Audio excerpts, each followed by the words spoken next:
Le temps effacera toutes les traces. Mais je saurai conjurer cela. Moi seul d'ailleurs, puis accomplir pareille mission. Il a été pour moi un bienfaiteur et un ami. Il est de mon devoir sacré, en hommage à ce grand homme, de ne pas le laisser sombrer dans l'oubli.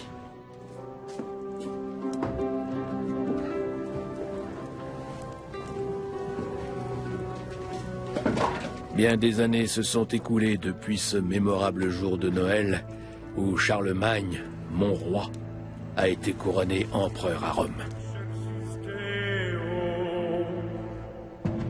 Laudamus te, benedicimus te, adoramus te, glorificamus te. Le 25 décembre de l'an 800, Charlemagne est couronné empereur. Alors, à l'apogée de sa puissance, il règne sur un empire qui s'étend sur la majeure partie de l'Europe occidentale. Charlemagne est le souverain le plus puissant de son temps. Même le pape lui témoigne une déférence mêlée de crainte.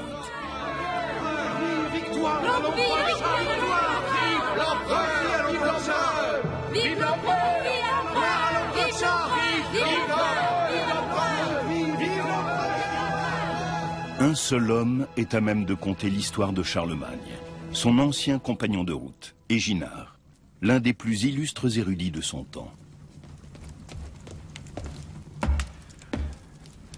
Maître Éginard, pardonnez-moi mon retard. L'heure n'a aucun sens pour toi. Il m'arrive de douter, Johannes, que tu sois à la hauteur de la tâche que j'entends te confier.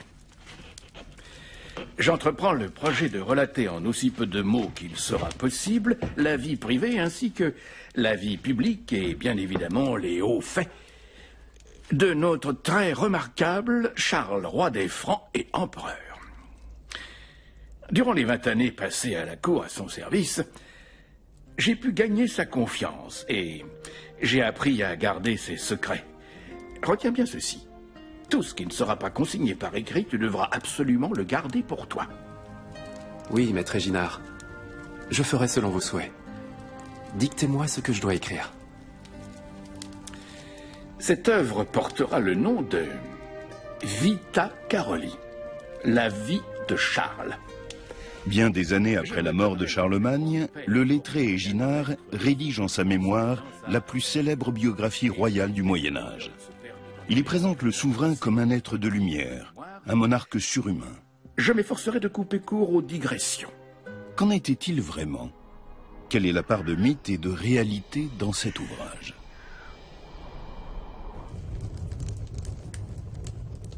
L'histoire débute en des temps troublés. Pépin le Bref, le père du futur Charlemagne, entend devenir roi des Francs alors qu'il n'est pas l'héritier de la couronne.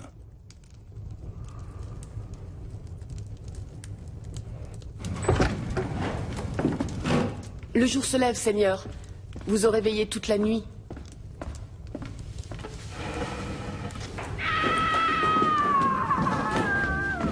Pépin le Bref a de grandes ambitions et il espère avoir un fils afin de pouvoir fonder une dynastie. C'est un garçon.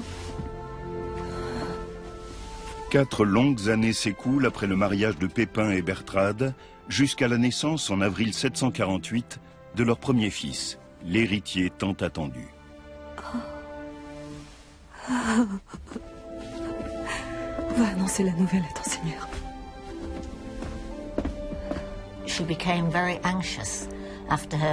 Après son mariage, Bertrade était très inquiète à l'idée de ne pas avoir d'enfant. Son statut, et surtout celui de son époux, dépendait de la naissance d'un fils. On dit qu'elle priait désespérément pour être enceinte. Puis elle a donné naissance à Charles. J'imagine qu'à ce moment-là, elle a dû ressentir un formidable sentiment de soulagement. Seigneur, c'est un garçon adorable, en pleine santé. L'avenir des Francs est en marche à présent. Mon fils sera baptisé du nom de Charles en l'honneur de mon père. Je suis sûr qu'il sera un grand homme. Que Dieu bénisse le futur roi des Francs. Le royaume des Francs, composé d'une multitude de principautés, est régi depuis des générations par les Mérovingiens.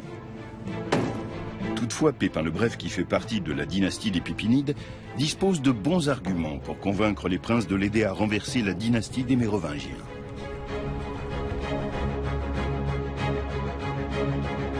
Pépin le Bref cherche à étendre son royaume. Sous la dynastie des Mérovingiens, les Francs ont conquis de nombreux territoires. Des parties de la France actuelle viennent s'ajouter aux régions de colonisation originelles situées sur les rives du Rhin et de la Moselle.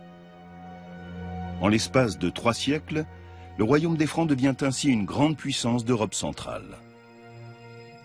De votre côté, abbé Burkhard, que vous a-t-on dit? J'ai entendu toutes sortes d'échos contradictoires. Je ne sais si l'on peut s'y fier. De Neustrie vient une rumeur qui dit qu'en Bourgogne et en Alémanie, des princes veulent rejoindre les rangs de Pépin le Bref, notre roi.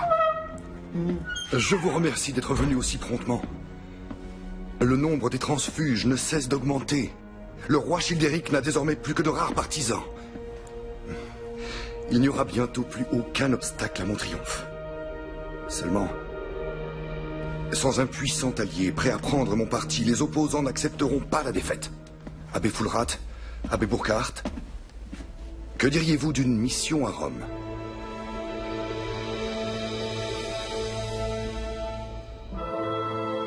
Pépin le Bref compte obtenir l'appui et la bénédiction du souverain pontife pour déposer le roi Childéric III.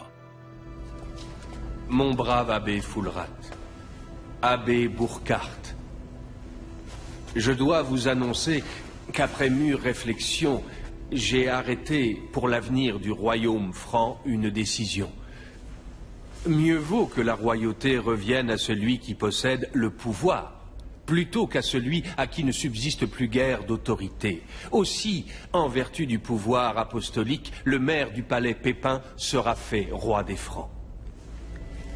Votre sainteté, cette décision prise dans l'intérêt des Francs ne saurait vous desservir. Le pape était devenu pour les Francs eux-mêmes une autorité d'une visibilité sans précédent. Il semble que Pépin le Bref ait éprouvé la nécessité de trouver en dehors de la noblesse et de l'épiscopat franc une instance pour légitimer et affermir ses ambitions politiques. Il n'avait guère d'autre choix que de se tourner vers le pape. Ainsi fut fait selon les ordres du pontife romain et le père de Charles, Pépin, fut élevé au rang de nouveau roi des Francs.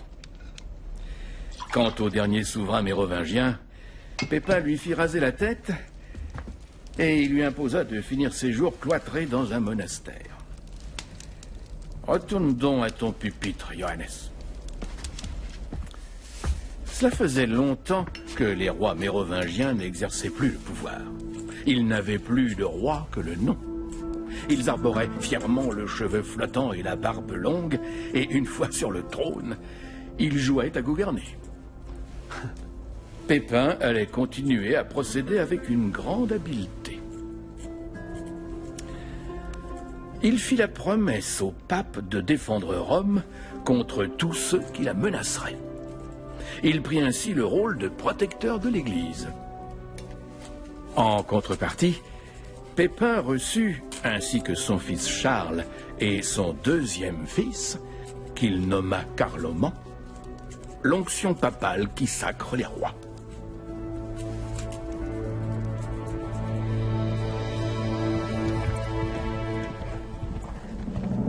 La nouvelle dynastie carolingienne compte désormais 2 héritiers au trône, Charles et son frère Carloman. Dans leur jeunesse déjà, ils se comportent comme des rivaux plutôt que comme des frères.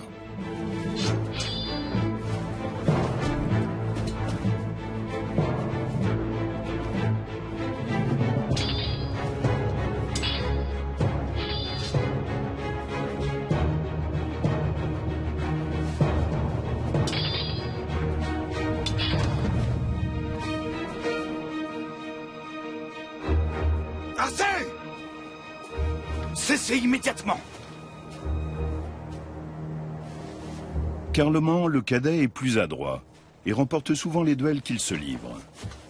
Charles ressent certainement ses défaites comme une humiliation.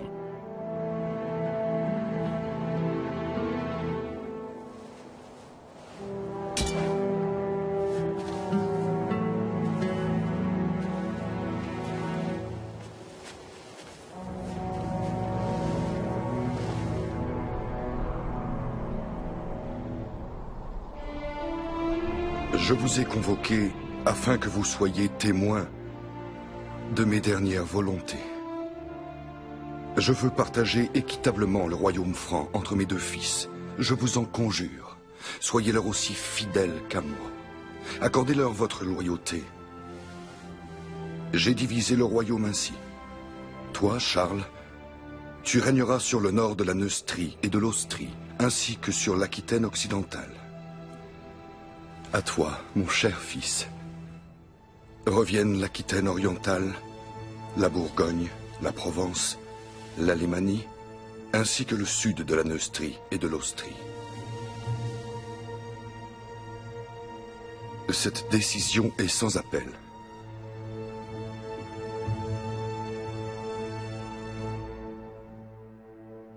De prime abord, le partage du royaume semble équitable. Pourtant, Charles se sent lésé. Son royaume s'étire en arc de cercle autour de celui de son frère, et il doit donc effectuer des déplacements nettement plus longs pour se rendre d'une région à l'autre. La répartition voulue par Pépin est assez bizarre, puisque le partage n'est pas cohérent géographiquement. Les territoires de Charlemagne entourent les territoires de Carloman.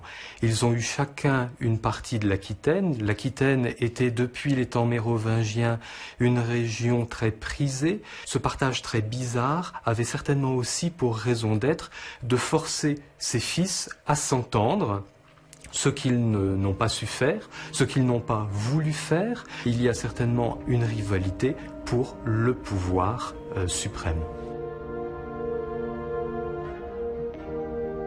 La basilique de Saint-Denis abrite la nécropole de nombreux souverains francs et français depuis Dagobert Ier. Sous ces gisants de marbre blanc reposent côte à côte Pépin le Bref et son épouse Bertrade.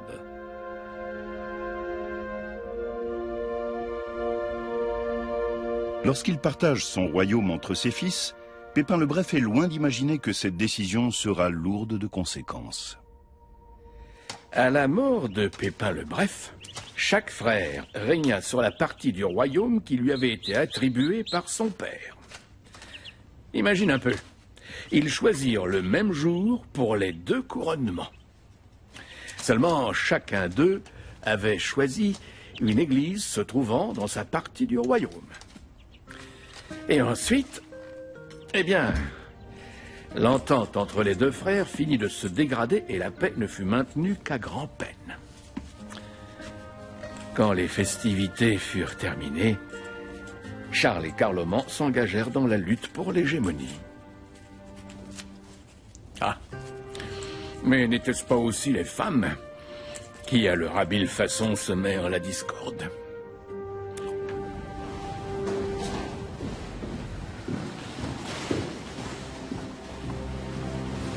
Ton père aurait approuvé.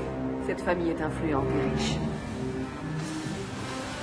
Ce mariage me vaudra le soutien des Bavarois et des Lombards. Cela renforcera mon royaume.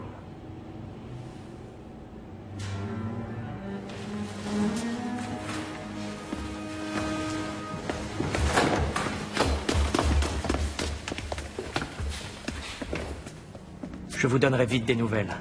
Que Dieu te bénisse, mon fils.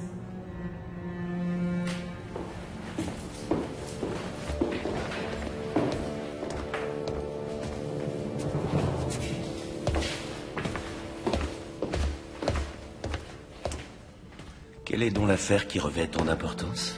Quelle force mon frère à nous rendre visite? Ne sois pas si hostile, Charles.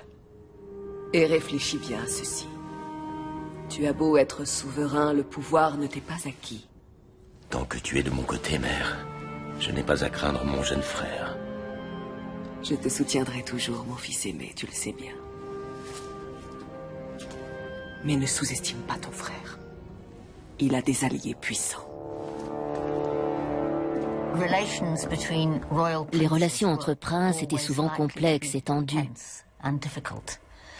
Dans le cas de Charlemagne et Carloman, c'était indéniable.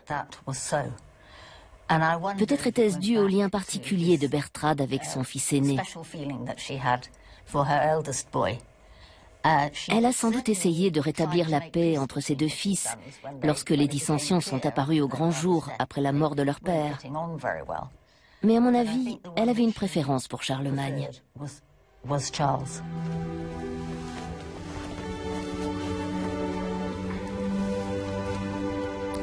Mon cher roi, ne crois-tu pas qu'un héritier viendrait à point nommé? Quelle infamie si, dans ce domaine, ton frère venait à te devancer. J'ai une nouvelle qui peut t'intéresser. J'ai surpris une conversation dans laquelle Carloman disait qu'il aurait bientôt une épouse.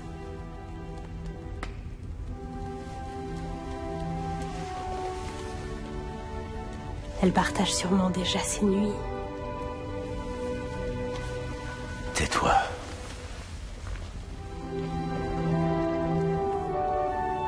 Tu n'as aucune inquiétude à te faire à ce sujet.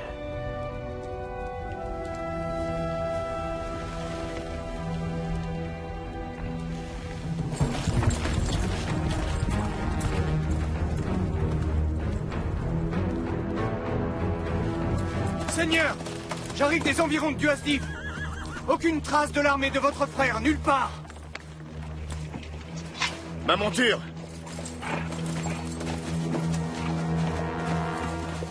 Aux frontières du royaume, une révolte éclate en 769. En pareil cas, il est prévu que les deux frères unissent leurs armées pour affronter ensemble l'adversaire. L'Aquitaine, jadis conquise par le roi Pépin le Bref, se soulève contre l'occupant franc sous la conduite de Huno, son ancien souverain. À Montcontour, situé à 500 km du foyer de la révolte, Charlemagne attend son frère, censé l'aider à réprimer le soulèvement. Mais Carloman n'est pas au rendez-vous. En allant affronter Huno sans votre soutien militaire, votre frère se jettera dans la gueule du loup. Tel est le plan. Il fera front seul, comme le lui commande son honneur, et celui de feu notre père. Et qu'avez-vous l'intention de faire quand Charles aura perdu la bataille?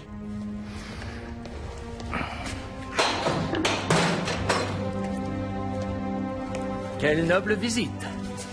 Mais que me vaut l'honneur? Aussi loin que remonte notre histoire, les rois francs ont fait front commun. Nous avons juré fidélité à cette loi sacrée. Ne t'en souviens-tu pas? Puisque cette loi te semble si sacrée, fais comme moi, mon cher frère. Renvoie tes soldats chez eux. Tu veux peut-être que nos sujets aient une raison de rire de nous.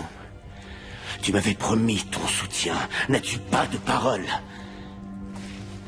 Ma foi, j'ai bien réfléchi et je me suis ravisé. À ta santé, mon frère. Tu surmonteras bien cet outrage. Ignoble traître. Tu vois, Charles, tu pourrais me tuer, tu en as la force. Ce qui te manque le plus, c'est le courage.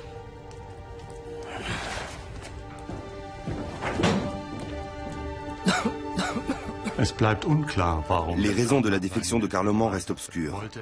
Avait-il l'intention de placer son frère en position délicate? Avait-il scellé une alliance avec les Aquitains? Peut-être de vieilles hostilités opposaient-elles encore les deux frères. Quoi qu'il en soit, les sources existantes ne sont pas claires à ce sujet. Ce qui est certain en revanche, c'est qu'à la suite de cette discorde, Charlemagne a dû faire front tout seul. Charlemagne tombe dans le piège tendu par son frère. S'il renonce au combat, ce sera un aveu de faiblesse de sa part. Mais affronter seul l'adversaire représente un risque considérable, car Charlemagne ne peut se permettre une défaite.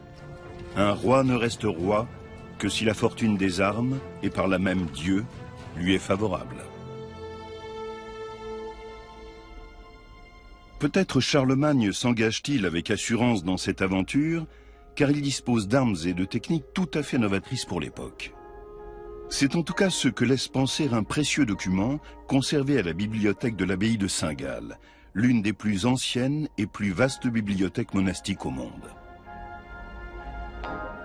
Cette magnifique salle de style baroque abrite notamment un manuscrit de l'époque carolingienne, le Psautier d'or, un précieux ouvrage enluminé. Les soldats francs y sont représentés lors d'une bataille, armés d'arcs et de flèches, d'épées et de boucliers. Pour se protéger, ils portent des cottes de mailles et des cuirasses à écailles, un équipement très sophistiqué pour l'époque.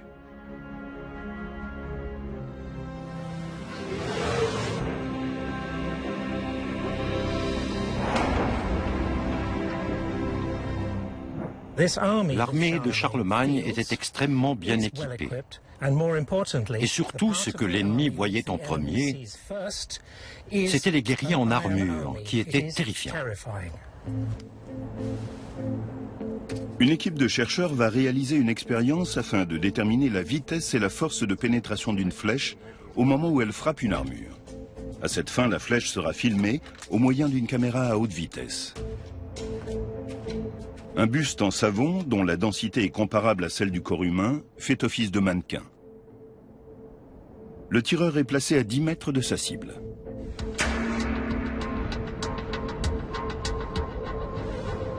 La caméra filme la trajectoire de la flèche à 3000 images par seconde. Jusqu'au moment où elle frappe le buste. Quelle est la vitesse de la flèche?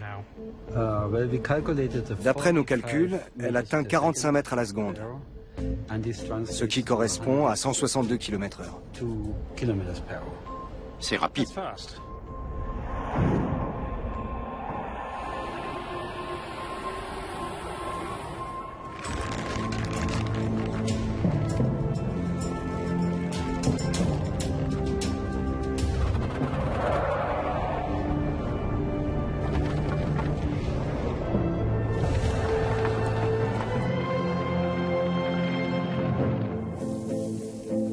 Quelle protection offrent aux soldats les côtes de mailles et les cuirasses Zaïkai? Est-ce là l'arme secrète de l'armée franque?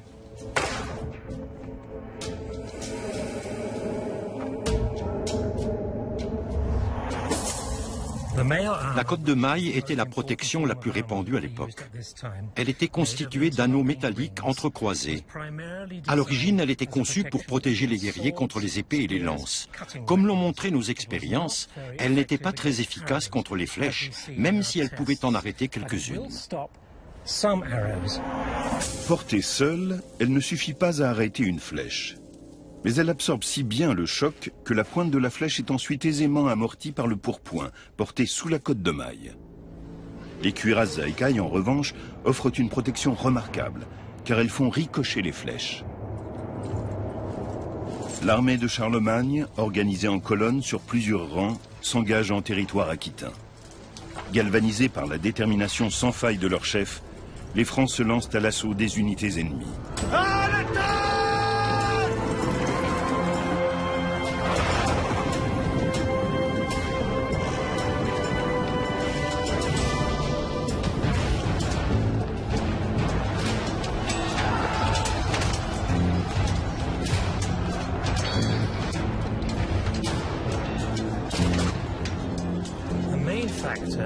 Les succès militaires de Charlemagne ont été rendus possibles avant tout grâce à l'argent. L'économie du royaume était en plein essor et disposait d'une forme primitive d'industrie qui produisait de très grandes quantités d'armes et d'armures.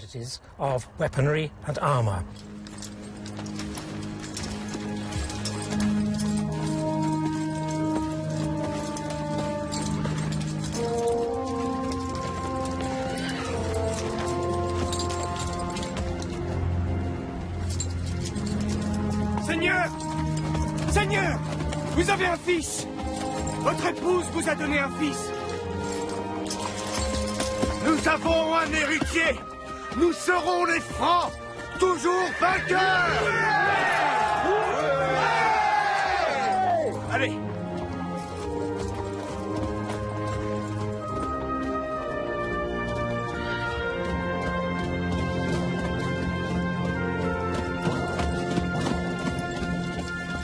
À l'issue de cette victoire, Charlemagne se déclare seul souverain d'Aquitaine. C'est ainsi qu'il annexe le territoire qui revenait à l'origine à son frère Carloman, à la suite du partage effectué par leur père.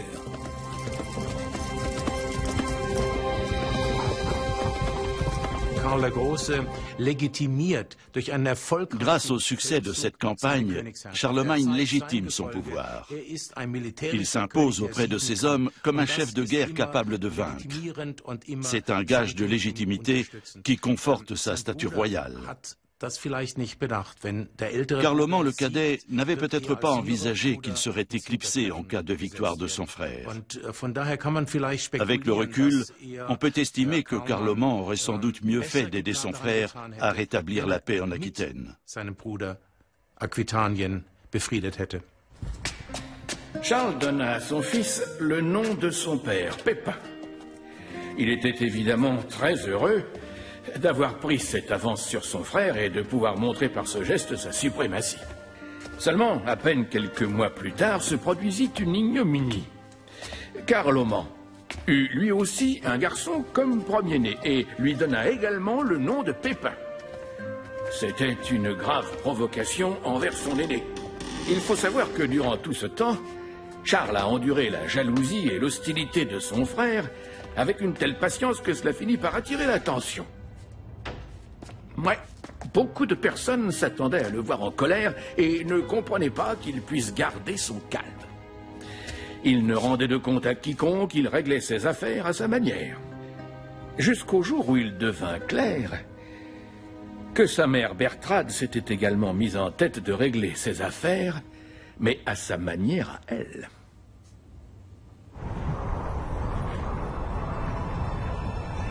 Bertrade, la mère de Charlemagne, entreprend dans le plus grand secret un voyage en Italie. Son but, Pavie, où se trouve le palais de Didier, le roi des Lombards. Bertrade entend forger une alliance avec l'ancien ennemi des Francs et asseoir ainsi le pouvoir de Charlemagne. Les sources nous livrent peu d'informations sur le rôle des femmes à cette époque.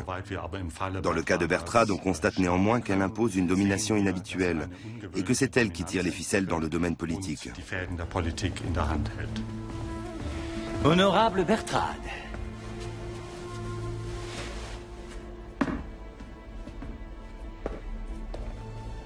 Si je puis me permettre, je trouve que vous êtes une femme d'une stature remarquable. Je vous remercie, cher roi Didier. Voilà qui ouvre agréablement notre rencontre. Sachez-le, nous ne cessons pas d'être surpris par la distance entre les fiers rois de Lombardie et le royaume des Francs. Il serait peut-être temps d'initier un rapprochement. Je vous en prie, laissez-moi vous présenter ma fille Désirée. Charlemagne doit épouser la princesse Désirée afin de sceller l'alliance avec les Lombards. Le royaume de Carloman sera ainsi enclavé au milieu des possessions de son frère et pourra être contrôlé depuis le nord, l'ouest et le sud. C'est en tout cas la stratégie initiale de Charlemagne. Toutefois, le pape Étienne III voit d'un œil méfiant une alliance entre les Lombards, ennemis jurés de Rome, et les Francs, qui étaient jusque-là les protecteurs de l'Église. Le pape voit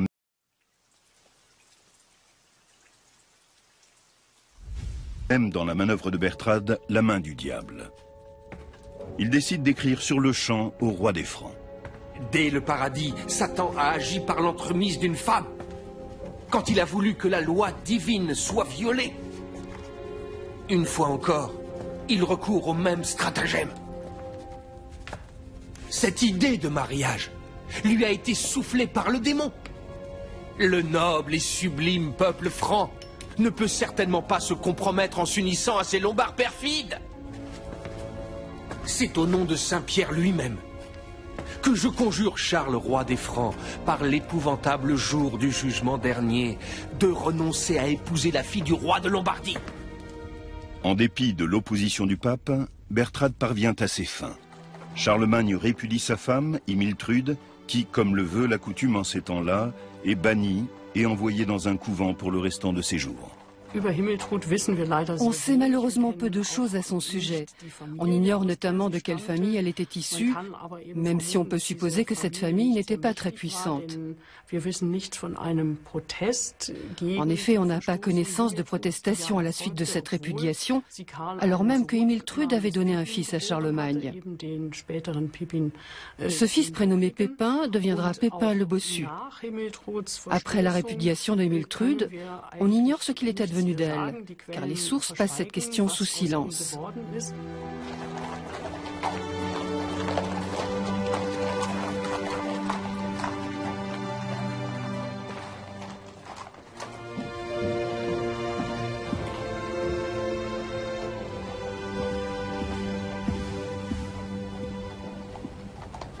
Charles, ta fiancée a fait un long voyage. Elle voudrait te présenter ses hommages.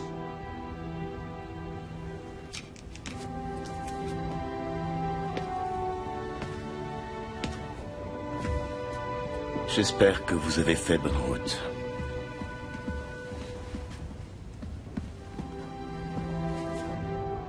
Je vous attends pour le dîner.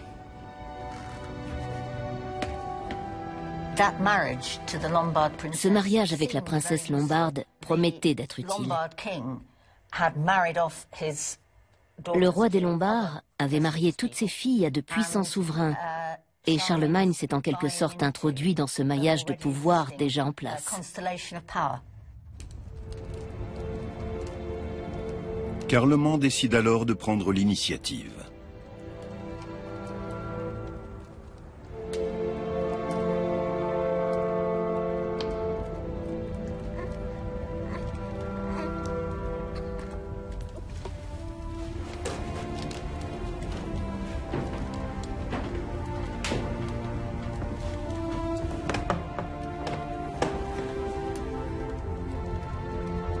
Je sais ce qu'il me reste à faire. Notre deuxième fils recevra le saint baptême du pape en personne. J'enverrai dès demain une requête à Rome.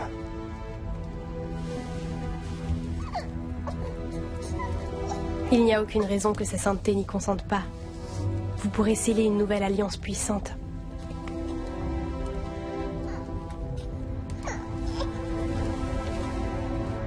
Mais Charles, et je ne te parle pas de Bertrade, ne voulait pas que se forme une alliance entre Carloman et le pape Étienne III. Et il réussit à l'empêcher.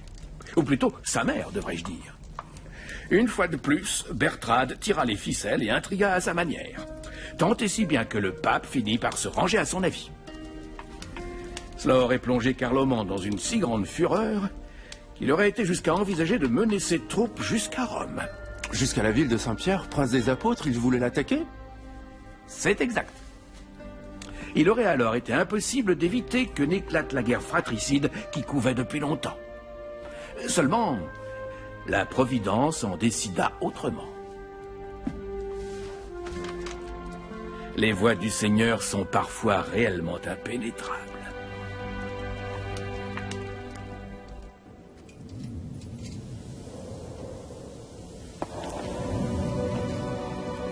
C'est le destin qui empêchera une guerre fratricide.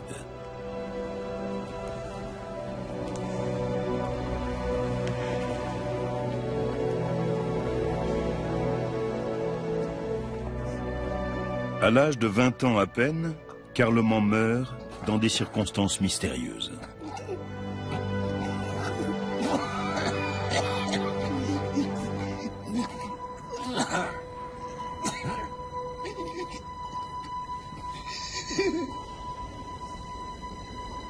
La mort de ce frère détesté ouvre à Charlemagne des perspectives insoupçonnées.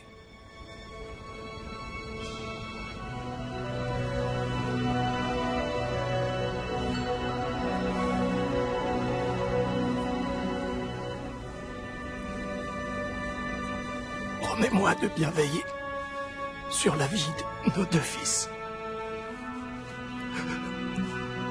Méfie-toi de mon frère comme de la peste. Ne le laisse pas leur extorquer la couronne de notre lignée.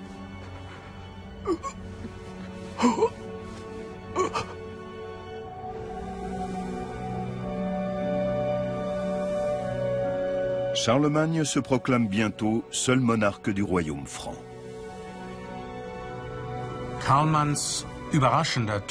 La mort inattendue de Carloman a été providentielle pour Charlemagne. Pour ma part, je ne suis pas certain que ce décès soit tout à fait naturel. Mais les spéculations sont une des facettes du travail des historiens. En l'occurrence, les sources sont les récits de témoins qui, dans ce cas précis, ne livrent aucun indice quant à une quelconque intervention de Charlemagne dans la mort de son frère.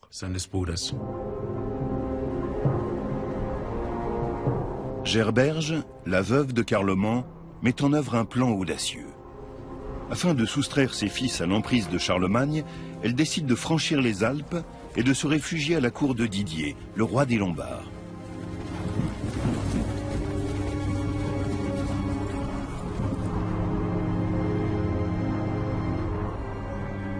Gerberge s'est enfuie en Italie, car elle espérait sans doute que la protection des Lombards lui permettrait d'échapper à son beau-frère, dont la puissance ne cessait de croître. Mais elle s'est trompée sur toute la ligne. 2 ans après, Charlemagne s'est lancé à la conquête du royaume lombard, et dès lors, tout espoir était perdu pour les héritiers de Carloman.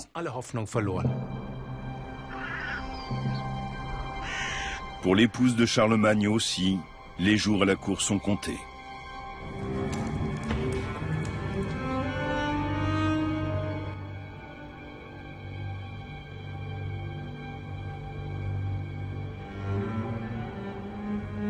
Où donc est ton épouse? Elle a partagé ma table trop longtemps. C'était une erreur. Je n'aurais jamais dû accepter ce mariage. Ta belle famille constitue un allié de choix. Elle nous apporte sa puissance. Que signifie cette attitude? Elle signifie que moi, Charles, roi de tous les Francs, prendrai désormais seul toutes les décisions importantes. Et que ta Lombarde va s'en aller retrouver son peuple infect.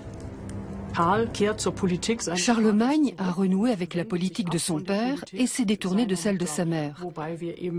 Mais nous ignorons quelle a été au juste son opinion à ce sujet jusqu'en 771. Ce n'est qu'à la mort de son frère Carloman, événement qui a bouleversé la donne, qu'il a disposé d'une nouvelle marge de manœuvre. Mais ne mesures-tu donc pas les conséquences de ton geste? Tu veux déclencher une guerre? Ça ne me fera pas reculer. Mon père ne s'est-il pas battu contre les Lombards parce que le pape réclamait son soutien? Ces temps-là sont révolus. L'heure n'est plus à la guerre. Elle est aux alliances. C'est là que tu te trompes. Quelle raison a poussé ma belle-sœur à fuir chez le roi Didier, à ton avis? Elle va lui demander son soutien. Elle est partie dans l'espoir qu'il l'aidera à faire couronner ses fils à mon insu. Je ne pense pas que ta belle-sœur ait ce dessein. La guerre, mère, est engagée depuis longtemps. Et cette fois, tu n'as plus voix au chapitre.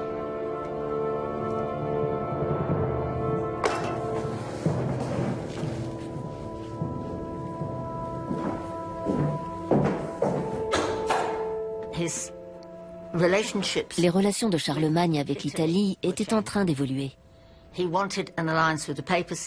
Il avait l'intention de sceller une alliance avec la papauté et donc de rompre avec les Lombards. De plus, il voulait se remarier avec une femme issue de l'aristocratie franque, ce qui était plus normal qu'un mariage avec une étrangère. Il projetait de s'unir à une famille puissante qui lui apporterait un soutien militaire et politique.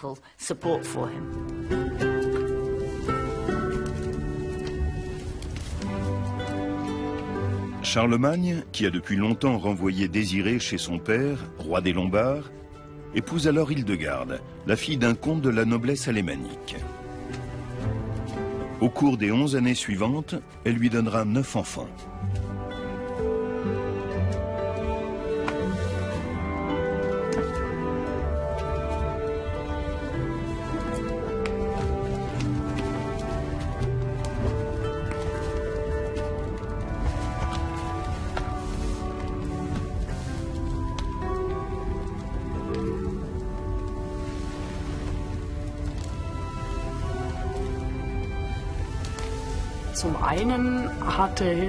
Hildegarde avait de la famille dans l'ancien royaume de Carloman.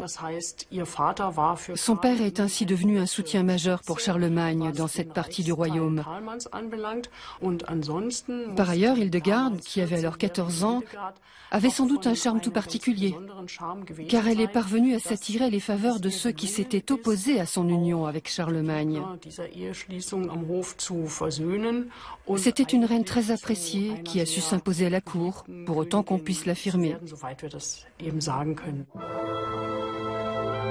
Didier, le roi des Lombards, entend bien répondre à l'humiliation que lui a infligée Charlemagne. Il se rend à Rome auprès du pape pour y jouer sa dernière carte. Votre sainteté, je suppose que vous avez entendu parler des mésaventures des fils de Carloman. Vous parlez du fait que notre impétueux franc, sauf votre respect, a pris de court ces infortunés garçons en les précédant sur le trône? Charles a usurpé la couronne qui leur revenait. Et alors? Quel rôle croyez-vous que je puisse jouer dans cette partie? Votre sainteté, avec tout le respect que je vous dois, il n'y a que vous qui ayez le pouvoir de légitimer la couronne dont s'empare un souverain. Je vous en prie, sacrez chacun de ses enfants successeurs de Carloman. Ils sont ses fils. Oui, et on m'a averti également qu'ils étaient sous votre protection. Vous espérez peut-être en tirer quelque avantage. Fort bien. Je vais donc y réfléchir. Une telle décision demande du temps. En envisageant de faire reconnaître par le pape les fils de feu Carloman comme héritiers légitimes au trône, Didier a provoqué Charlemagne. Pour ce dernier, une telle provocation était intolérable, car il aspirait, depuis la mort de son frère, à être l'unique souverain du royaume des Francs. Le fait que le pape puisse conférer à d'autres prétendants un titre légitime au trône franc a certainement convaincu Charlemagne de passer à l'attaque.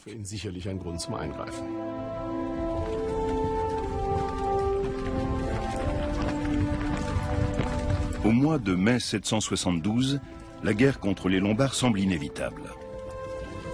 Cependant, l'attitude de Charlemagne envers ses neveux irrite de nombreux princes du royaume. Lorsque le roi des Francs procède à l'inspection annuelle de ses troupes, la situation est tendue. Prince Gérold, le fidèle vassal de mon défunt frère. Le vôtre désormais par la volonté de Dieu. Et aussi mon nouveau beau-frère. Allons, venez. Nous n'avons pas de temps à perdre.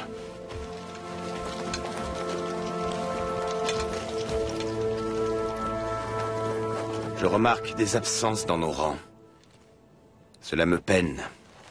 Je déplore de voir des princes francs refuser leur loyauté à leur propre souverain et donner leur approbation à un Lombard qui nous déteste.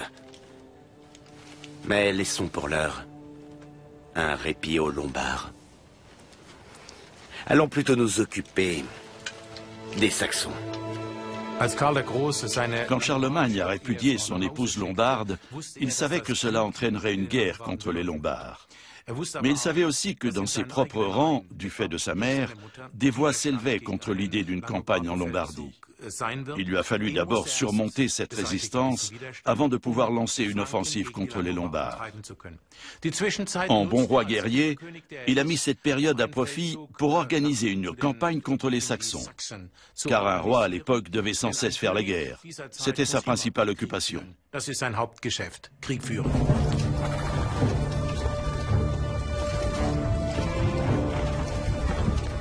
Pépin le Bref, le père de Charlemagne, a lui aussi combattu les Saxons en son temps. À présent, son fils reprend le flambeau. Les Saxons multiplient depuis des années leurs incursions dans le nord du royaume. Charlemagne se révèle plus radical que son père. En 772, il prend la décision de franchir la Vézeur pour pénétrer au cœur du territoire saxon. Faisant preuve d'une violence sans précédent, ses armées vont mettre à feu et à sang les villages de l'adversaire.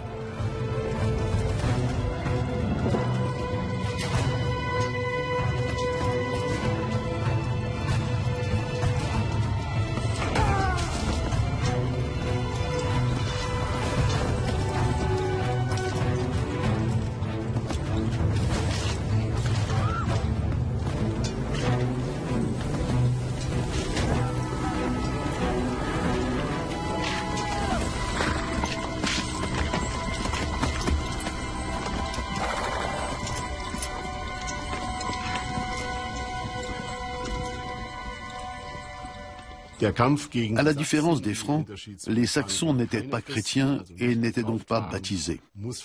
Dès le départ, cette guerre avait un aspect religieux. Le paganisme était une composante de l'identité politique et ethnique des Saxons, et il fallait l'anéantir si l'on voulait soumettre ce peuple.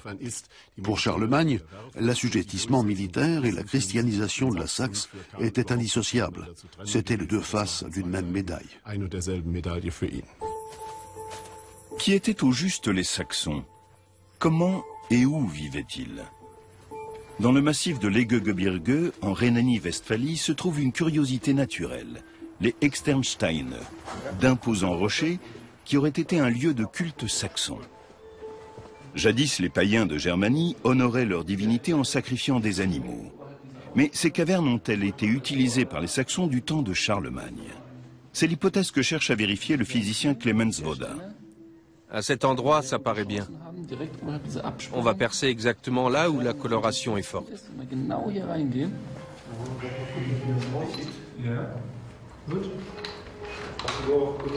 Les chercheurs ont découvert ici des traces d'incendie.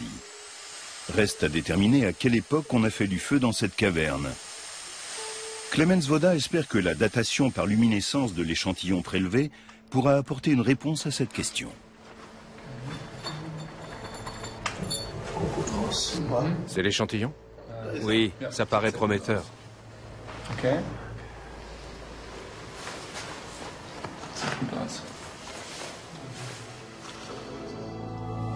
Il existe peu de documents relatifs aux rituels religieux des Saxons. On sait toutefois que dans tous les cultes païens, le feu était sacré, tout comme le sang des bêtes sacrifiées, avec lequel les prêtres tentaient d'apaiser la colère des dieux.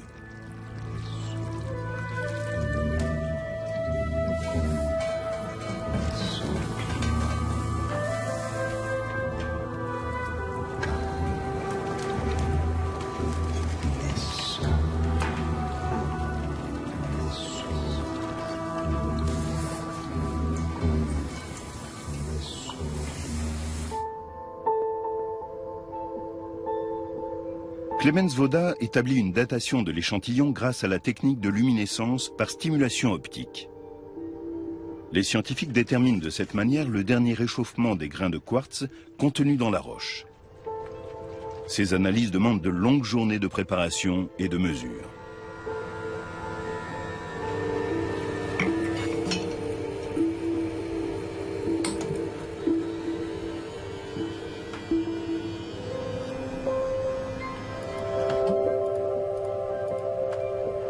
Les résultats indiquent la présence de feu dans ces cavernes au cours d'une période comprise entre les 8e et 16e siècles, donc déjà au temps des guerres entre Francs et Saxons.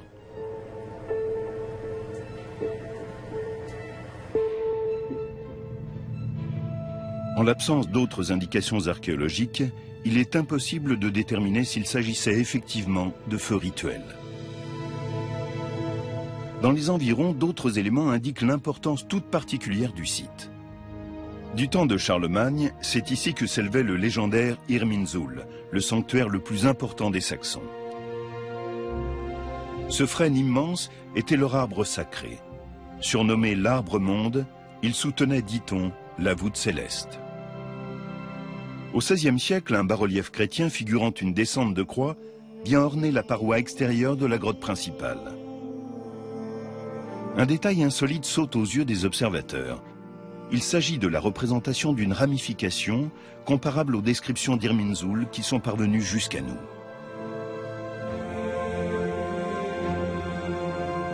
Ce bas-relief indique-t-il qu'ici se trouvait jadis l'illustre sanctuaire des Saxons? Cela expliquerait les efforts acharnés de Charlemagne pour soumettre ce territoire. Celui qui dominera ce sanctuaire dominera aussi les Saxons. C'est du moins ce qu'espère Charlemagne. Mais il ignore qu'il lui faudra livrer un combat de plusieurs décennies pour parvenir à ses fins.